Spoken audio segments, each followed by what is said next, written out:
thank you for joining the webinar. Today we have Ruth Bommer, our Director at Hayes Social Care, presenting. I'll now hand over to Ruth. Thank you. Good afternoon, everybody.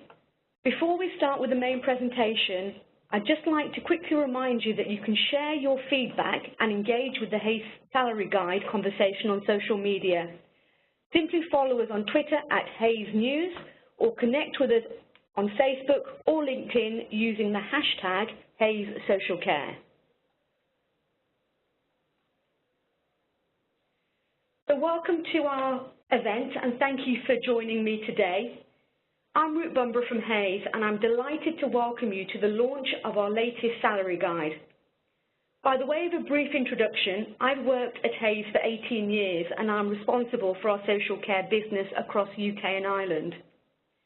Previously, I worked across the education and SEND sectors for Hayes and within the sector itself. Just a reminder that you can type questions at any time during the webinar and we'll spend a few minutes at the end going through some of these questions. To start, I'd like to give you a little bit of background on this report.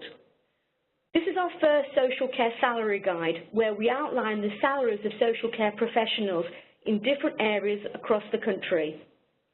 It's a tool designed to help employers benchmark their offers and attract in-demand professionals. We split the report broadly into social care roles and social work roles and then reviewed these by children and young people and adult services provision. As well as the salary data, the guide deep dives into information about market trends, specific challenges facing employers, motivation for employee mobility, and the availability of skills in a difficult market. The recruiting trends and benefits data we'll be taking you through today is based on a survey conducted in the early summer 2018. 23,000 professionals completed the survey from across the UK, including over 430 social care and social work employees and employees across organisations of all sizes and sectors.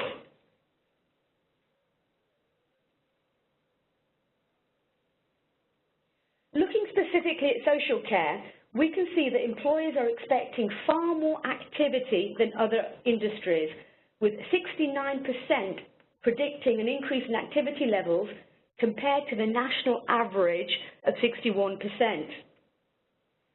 Reasons behind this are many. However, most boil down to the growing number of individuals using the services, whether they are for children and young people or adult services. We are seeing the impact of this today, and numbers are due to rise within the next 3 years and even in the next 20 years across most social care specialist services. Interestingly, only 5% of employers are expecting a decrease in activity, and only a quarter expect it to remain the same in the next 12 months.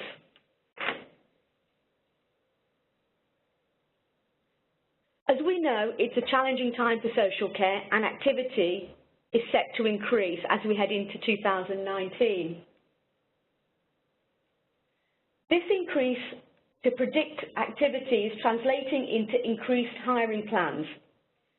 Employers are continuing to prioritise their recruitment and talent management strategies to find hard-to-come-by talent.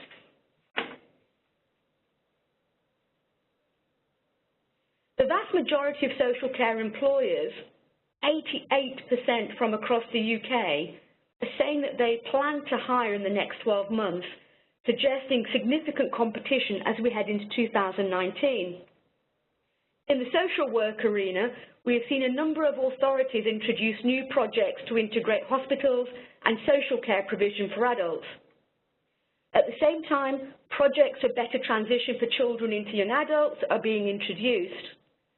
When we multiply that up by all the authorities across the UK, the result we see is a rapid increase and heightened competition for staff to be able to undertake these projects. It's the same in the private sector. In fact, a medium-sized adult social care provision spoke to me about opening several brand new services. They cited their key challenge was competing to find permanent or consistent staff to give continuity of care. After all, that's what they are promoting as part of their service offering to users.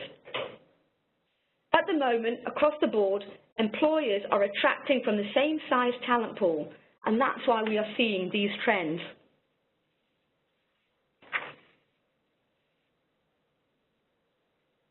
When we compare this to the rest of employers across other sectors throughout the UK who are planning to recruit, this is particularly striking because the UK average is already at 76%.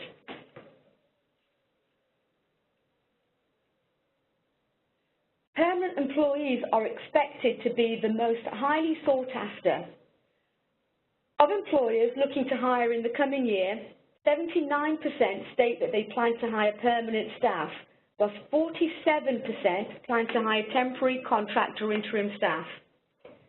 In both cases, retention and replacement of vital skills is driving demand. With a nationwide shortage of social care professionals and qualified social workers, demand for vital skill sets is consistently high, and the resulting skills gap is creating problems for employers who can't find the talent that they need.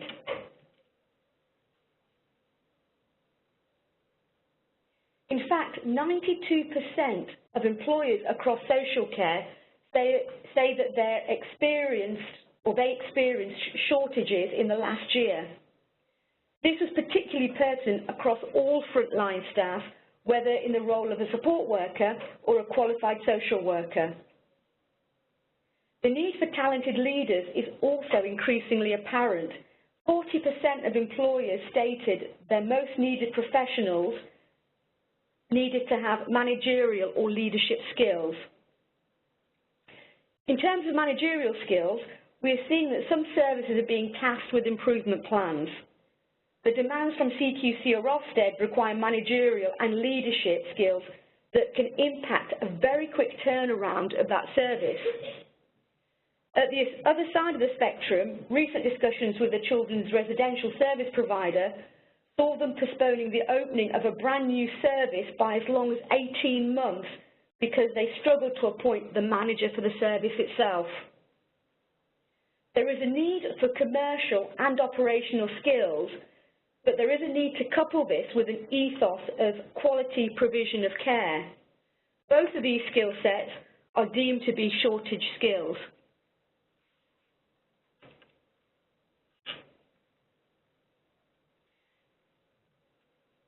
Hiring challenges look set to continue as 72% of social care employers expect to experience a shortage of suitable applicants when recruiting in the next 12 months.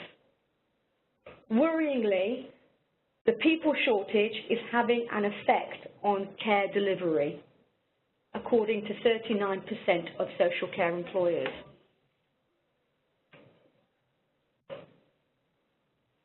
Competition for talent is a key concern of 54% of employers looking for a skill already in a challenging market. Add this to wage pressure, where skilled applicants may have an unrealistic salary requirement, and employers are facing a very difficult recruitment market. Therefore, they need to make themselves stand out as an employer of choice to attract applicants with vital skills. The longer these skill shortages are left unchecked, the greater impact they will have on employee morale.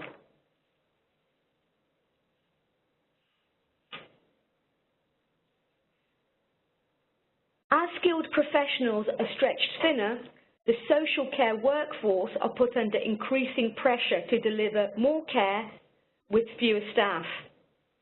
57% of employers believe that skill shortages have had a negative impact on employees' morale in the last year. This is 11% higher than the UK average. Why could this be?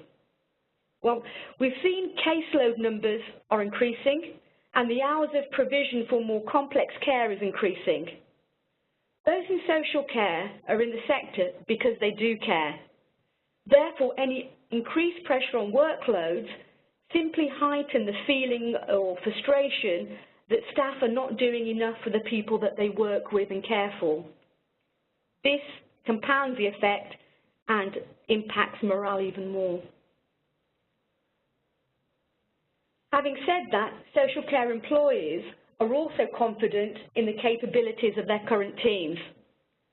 Only 28% believe skill shortages have adversely affected their overall productivity. This is distinctly lower than the UK average and suggests that in spite of the shortages, social care organisations and staff are determined to deliver the best care that they can. Staff want to do their best. So employees are on the move. Greater activity and poor morale in social care is reflected by higher turnover of social care professionals, high proportions of whom left their jobs in the last year or considered to do so.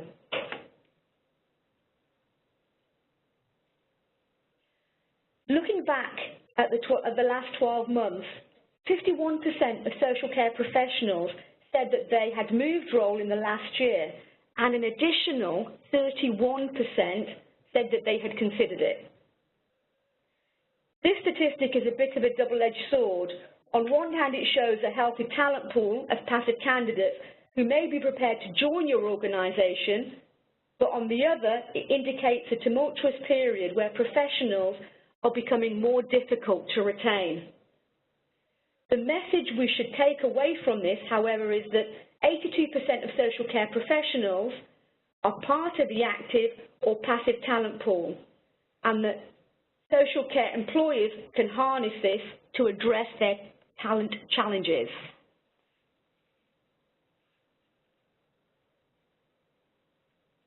Of the 51% of social care workforce who said that they'd moved role in the last year, the most common reason given, 27%, was because of salary dissatisfaction.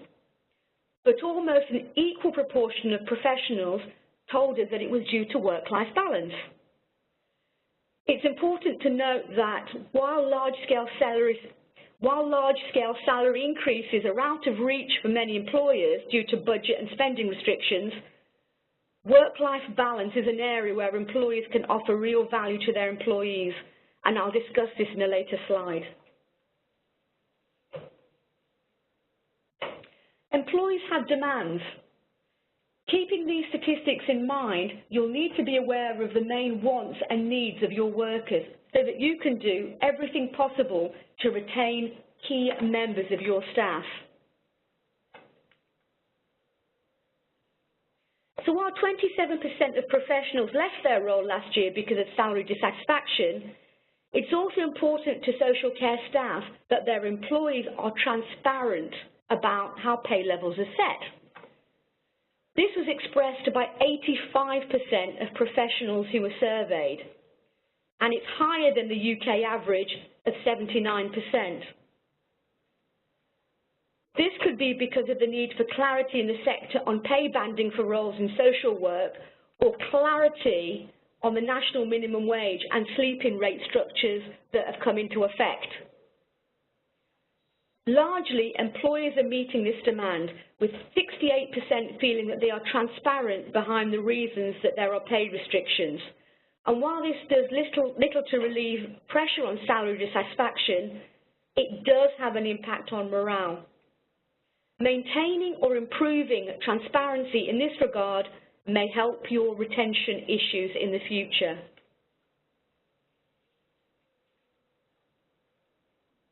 With skill shortages putting pressure on employers and employees alike, it's unsurprising that work-life balance is an important factor for professionals looking for a new position.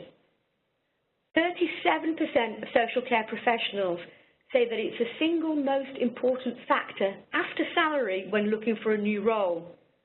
49%, almost half, rate their current work-life balance as very poor to average. There's a clear area for opportunity here, as there is a deficit of employers who treat work-life balance as a key consideration. Currently, only 21% of employers think it's important to attract staff to balance the work-life balance. So to make yourself different and stand out from the competition, it's well worth addressing this issue. It can be a game changer. Interestingly, half, i.e. 50% of professionals would like to change their working hours to be more flexible, and 62% said would be attracted to employers offering more than 28 days paid annual leave as part of their standard benefits package. That's worth thinking about. On a more positive note, new career opportunities are being widely recognised by social care professionals, and that's great news. Over 2/3 of employees recognise and see the scope for career progression at their organisation. This is notably higher than the UK average of 60%. Despite this above-average positivity, however, only 52% of social care professionals felt certain about their career prospects in the coming 12 months. This highlights another area where employers can add value to their employees' professional lives.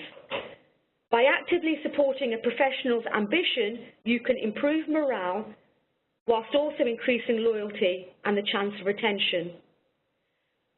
The way that employers can overcome this and use this to their advantage is to offer more support for extra training or certification. Learning and development is the key element in instilling a sense of worth in staff in any sector, and for social care, it's crucial for skill development.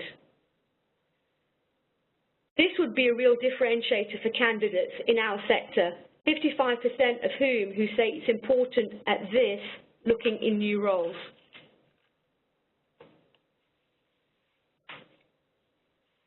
Our final section will be looking at salary trends for the last year and predictions for the next 12 months. Obviously, social care salaries are often restricted by budget and policy, but knowing where your competitors are making salary changes could be useful for you and setting your strategy moving ahead. In the past year, 68% of employers increased salaries already, whilst in the next year, only 53% are expecting to do so. Bearing in mind the short term and some very tough competition we've already talked about, there is a finite talent pool in your area. You may need to do more to increase salaries, even if you hadn't planned on doing so. Of the social care employers who've increased salaries over the last year, of those who did, they were only moderate increases. Most stayed the same or grew by less than 2.5%. The implication is that employees expect salaries to increase, even if that's a small amount. Having said that, staff also understand it's not always possible to increase pay in the current social care climate, but it highlights again why transparency is really important when setting pay levels. The people who work for you need to see that funding is going into the right places.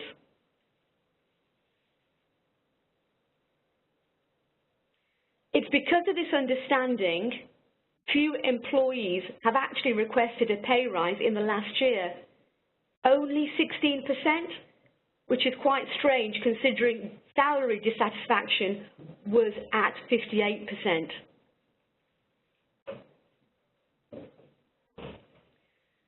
So, in what has been a whistle-stop tour of some of our key survey findings, I'll just take a few moments now to summarise the key findings of our report.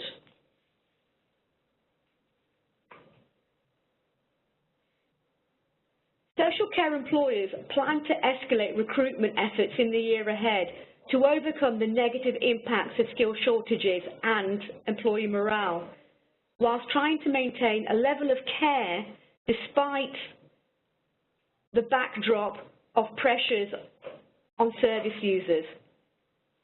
As a result, recruitment remains a top priority for most organisations. However, continued skill shortages are exasperated by increased competition from other employers, and that looks set to have key challenges in the year ahead. These challenges may impact negatively on employee morale and productivity. Work-life balance is a key consideration for many employees who will be willing to move to find a better offer. It is clear that there is a significant active and passive talent pool which employers can engage with, but they need to offer a positive work-life balance, a transparent culture, and clear career prospects in order to attract and retain skilled professionals. I suggest you think differently about your employee value proposition. What makes you the employer of choice ahead of your competition? What are your shared company values? What small tweaks can you make in the work-life balance? And what support can you offer for learning and development? So finally, to the recommendations. These are built off the back of our key findings and are designed around attraction and retention of staff. Firstly, wherever possible, prioritise the work-life balance. Due to the nature of social care, which is harder than most sectors, i.e. 24/7 commitment, there needs to be an understanding and a lenience from an employer in regard to some more flexible working patterns. This can go a long way to creating a positive working environment which will attract new staff and keep those you have working at their best. Second, be transparent about pay levels and how they are set. 85% of professionals want to see transparency from their employer. This is a matter of maintaining morale and being aware of your workforce's concerns. You may not be able to meet their desired salary, but as long as you're clear about the reasons why, you'll build a stronger relationship with your employee and therefore increasing the chance of better retention. Thirdly, offer extra support and help your employees seize the opportunities for their career progression within the industry. 67% of employees recognise that there is scope for progression within their organisation, but 52% still felt uncertain or negative about their career prospects. By helping to support their ambitions, finding out about career goals and helping them to work towards them, you can increase the positivity and keep your employees loyal. As the skills shortages intensify, employers need to make themselves the best possible choice for social care professionals. Revisit your employee value proposition, your EVP as it's called. As we've discussed, there is enormous passive talent pool out there, but also there is fierce competition. By learning from our recommendations and working more closely with our consultants, you can find and retain the vital talent you need to provide a high level of care for your service users. Thank you. We'll now open the floor to questions, so please feel free to submit your questions via the Q&A box.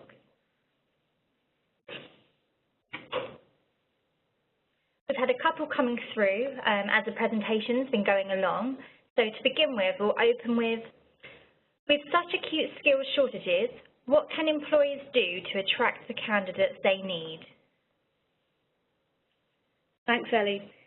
As you say, with such widespread skill shortages that are ongoing, it's become increasingly more important than ever for employers to be able to tap into the widest pool of talent that's possible.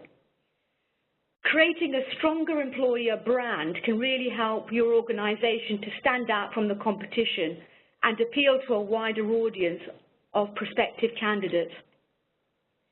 As I've already said, your employer value proposition may need to be tailored to different audiences to help you find the skills that you need. For example, to attract professionals from different generations, let's consider Generation Z candidates placed with higher value on career development when they look for a new role, but the baby boomers instead focus more on work-life balance. worth thinking about. Finally, evaluate what's more important to the professionals you hope to attract and ensure your employee value proposition clearly promotes this. Thanks, Ruth. We have another question here as well coming in from the audience, which is, we're not able to increase salaries as much as we would like, and our turnover is quite high. Is transparency enough to stop our best workers from leaving? Well, it's a really good start, the transparency. Your workforce already has a good understanding about their jobs and how they are funded. So always be upfront, be honest, why budgets won't always be allocated to salary increases. Your employees need to know that despite the difficulty of increasing salaries, you are still prioritising them. Offer other rewards, plenty of praise or recognition for work. Make sure that the culture of your workplace is a happy one. Simple touches like this should help retention. But to really keep your staff invested, offer extra support, look at career development, and as I've said before, can you offer flexibility on the hours? This will help you attract new staff and increase your talent pool.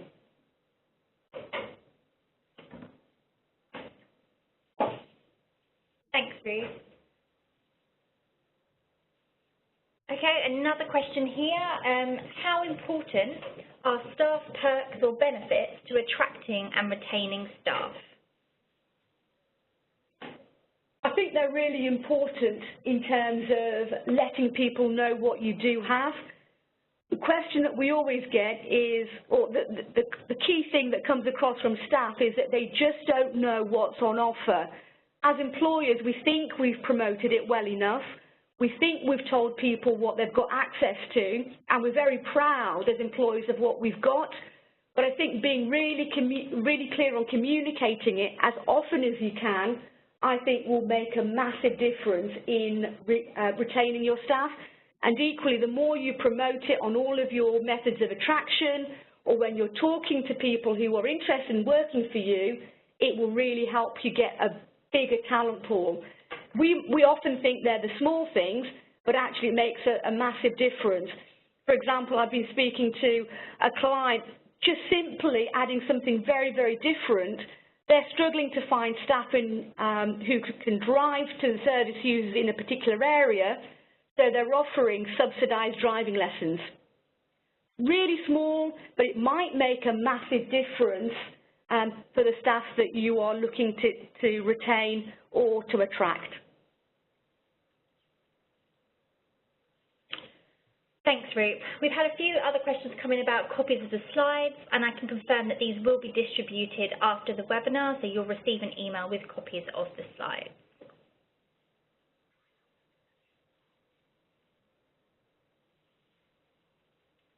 So to summarise then, you can request a copy of our report on the URL on the screen. So it's hayes.co.uk/social-care-salaries. Thank you very much, everybody, for joining the webinar. We do have a number of questions I've not been able to address, but I have got them here, and I will come back to you individually with your particular questions. Thank you very much for making the time to join us today. And as we've said, you can request a copy of the salary survey guide, and our consultants will come out and talk you through those. Thank you.